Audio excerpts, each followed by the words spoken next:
Saudara, sidang pembunuhan Yosua digelar hari ini dengan terdakwa Richard Eliezer. Pengacara Eliezer hari ini menghadirkan 3 ahli yang meringankan. Kita akan kupas keterangan ahli hari ini dalam persidangan bersama mantan Hakim Agung Gayus Lumbun. Selamat petang, Prof. Gayus. Selamat petang, Mas Ibrahim ya. Baik, Prof. Dengan menghadirkan 3 ahli, kalau dilihat sekilas menggali emosi dan juga psikologi dari Eliezer, ini tujuannya untuk apa kalau Anda cermati, Prof? Yang pertama, saya mesti mohon maaf dengan apa yang akan saya sampaikan ini untuk tidak bermaksud mendahului putusan hakim. Tetapi saya lebih mendasarkan kepada untuk mendapatkan keadilan yang material, yang sejatinya kita harus mencari kebenaran yang material, yaitu keadilan buat semua pihak, seimbang ya. Jadi kalau dikatakan bahwa apa yang disampaikan oleh para pakar tadi ahli mengenai mana yang lebih berat, mana yang lebih ringan antara penyuruh dan disuruh, acuan saya ada itu undang-undang.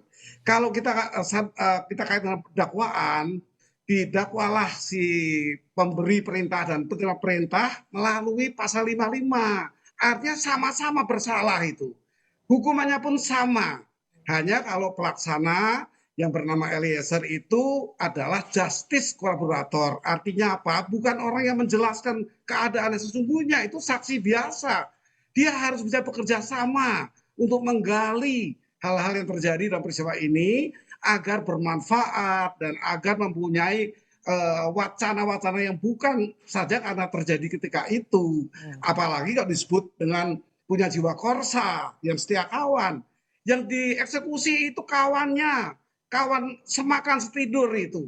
Kemudian kalau dikatakan dasar perintah, tentu itu lebih jelas lagi. Untuk perintah seperti apa yang layak dilakukan dan dilarang dilakukan itu diatur di perkap itu.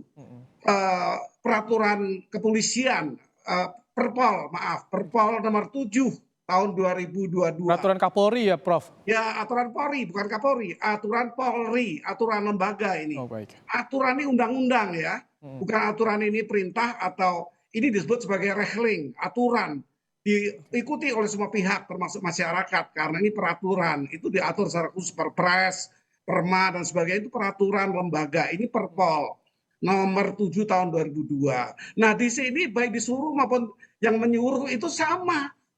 Dilarang atas suruhan atau perintah yang bersifat melanggar norma hukum, norma agama, dan norma kesusilaan. Itu tegas sekali. Jadi walaupun pangkatnya rendah, tidak lihat pangkat di sini. Ini melihat aturan yang diatur secara spesifik untuk internal, sering kita sebut aturan yang lex spesialis. Jadi strategi kuasa hukum bagaimana menurut Anda menghadirkan 3 ahli hari ini, Prof?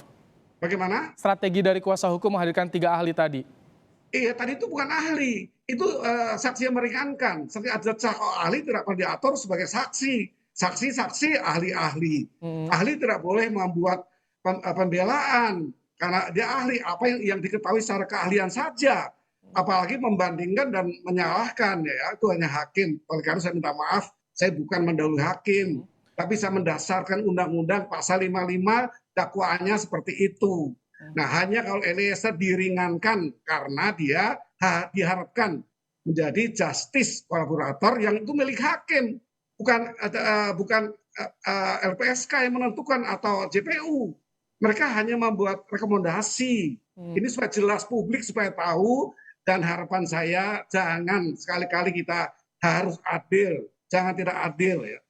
Di publik memang ada social justice, keadilan sosial. Tapi ada legal justice, keadilan legal yang perlu diperhatikan. Jangan suara kuat-kuatan atau bagaimanapun melakukan sesuatu pandangan yang tidak legal. Tapi tadi dari keterangan juga ada yang disampaikan berdasarkan keilmuan-keilmuan, Prof. Jadi apakah ini juga sudah mulai semakin jelas titik terangnya di perjalanan sidangnya, Prof, atau bagaimana Anda melihat? Ya, tapi saya mengusulkan agar pandangan sidang ini kepada legal justice walaupun ada social justice. Harapan masyarakat kan ahli pun bukan ahli hukum.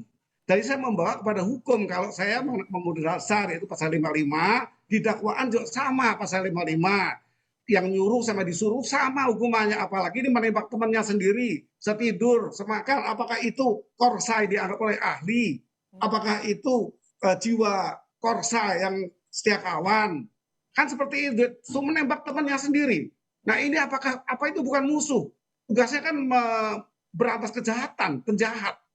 Siapa yang ditembak itu? Nah ini harus seimbang, artinya fakta-fakta yang betul, ya, yang yang untuk memberi keadilan yang material karena peristiwanya harus yang kejadian yang material. Baik, Itu pandangan saya.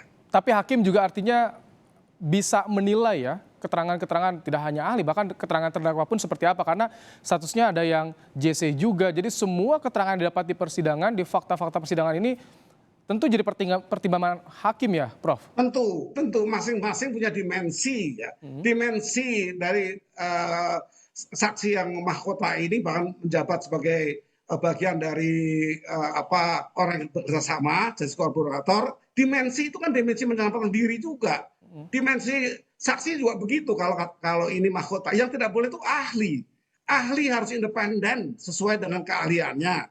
Ya tidak salah, tidak pernah salah. Tetapi kan ahli ini ada yang aneh kalau mengatakan itu setia kawan, yang dibunuh temannya sendiri itu ditembak. Seperti itu. Baik. Jadi tentunya ahli pun harus independen. Oke. Prof, ini kan sidangnya untuk terdakwa pada dipisah. Jadi artinya ketika sampai pada saat ini keterangan ahli, keterangan saksi, dengan waktu yang berbeda, dengan panel berbeda, tapi akan saling berkaitan nanti ketika dalam putusannya, Prof ya, majelis hakim menentukan putusannya. Ya kalau JC itu memang dibedakan ya, statusnya dari kolaborator itu fasilitasnya pun dibedakan untuk melindungi saksi itu, untuk melindungi JC itu hanya itu saja, untuk melindungi karena dia wajib membongkar semua, bukan apa yang dia lihat saja. Kalau dia lihat, dia alami, dia dengar sendiri, itu saksi yang biasa harus begitu. Kalau enggak dihukum 7 tahun dia kalau saksinya itu tidak benar di bawah sumpah. Jadi saya bicara secara hukum ya, saya tidak bicara secara keahlian saya, tapi saya bicara keahlian pun dari dulu saya memang independen ya, saya memutus dengan apa yang saya yakini pada hukum yang berlaku. Baik. Seperti itu. Tapi Anda ketika menjadi hakim tentu akan mempertimbangkan ya, Prof, kayak tadi sisi psikologis dari pelaku, kondisinya, lingkungan seperti apa, itu jadi pertimbangan juga atau bagaimana, Prof? Itu perlu dipertimbangkan. Tetapi kalau sampai mengatakan bagaimana yang lebih ringan, lebih berat, itu harus dengan undang-undang. Undang-undangnya sama, yang nyuruh dan disuruh itu sama. Yang mengurangi ada dia bekerjasama sebagai JC itu kalau patokan saya sebagai legal justice. Social justice boleh saja di luar tuh mau berteriak apa saja, tapi tentu kita mencari kebenaran yang sesungguhnya, memberikan keadilan yang sesungguhnya bagi semua pihak, baik bagi korban, bagi pelaku maupun bagi masyarakat, agar masyarakat juga bisa mempertimbangkan dengan baik, harus adil. Ketika ini sudah ahli dan juga saksi dari terdakwa yang meringankan, artinya ini perjalanan sidang akan semakin dekat kepada penuntutan hingga nanti putusan ya, Prof ya? Ya, saya harapkan ini semua mendasarkan pada fair trial. Satu sidang yang adil, yang tidak memihak dan tidak. Bahkan kalau saya harus katakan kaitan dengan spesifik disuruh dan menyuruh ini diatur di Perpol. Semua anggota polisi apapun pangkatnya menyadari itu yang boleh yang nggak boleh dilakukan. Jelas itu.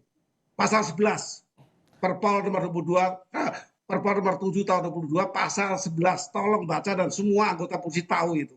Baik, itu yang akan jadi pertimbangan hakim dalam memutus nanti perkara yang tengah disidangkan saat ini. Terima kasih, Prof Gayus Lumbun, mantan Hakim Agung, telah menyampaikan pandangannya dalam program Kompas Petang sore hari ini. Sehat selalu, Prof.